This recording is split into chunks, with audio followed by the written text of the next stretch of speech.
Mas makuleng Duman Festival ing peg masusyan ngening banwa kayag naning balaw sa panyulong ning pamagduman king balen. Ing pamagmasusing iti sasalamin niya king paulaga dareng retenyans king karelang pakamala na produkto ing duman.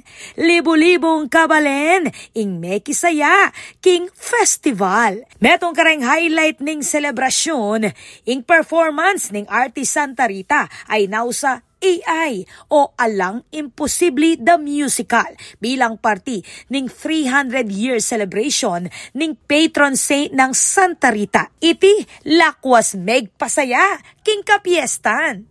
Hello world, we have a song. We have a song. Come on and listen to our music.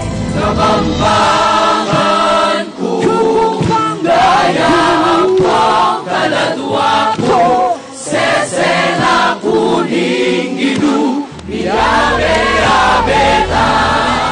King kayang mensahe, dinikdik ng Mayor Reynan Calo, ing kapag nasaning kayang administrasyon na protektan at biyaya niya ing tradisyong kapampangan na pamagduman. Metong yakanuiti kareng kayang mumunang advokasya, ibat king pamagpalawak king saup dareng Ortilano angga king serye ning konsultasyon baang pasiknangan panglakwas ing lokal na produksyon. King bisa ning Executive Order No. 005, migit 20 Ortilano ing midinan saup baang pasiknangan pasibayo ing produksyon ng Duman. Gusto ko ang unang Duman Festival sa aking pamamahala bilang mayor ay maganda at kabang-abang. Dahil ang Duman ay special. Deserve ng bawat Riteñan ang isang palabas na dekalidad gaya ng Duman. Pinunto na naman dating presidente at 2nd District Representative Gloria Macapagal Arroyo ingulaga ning pamaningat king mabiluga proseso ning pamangawang duman. Kung pasalamatan Bernard Dizon, kilala ye Bernard Dizon, metong yang Ortilano ning duman at ining banwa mag-concentrate yang magparagol bini duman.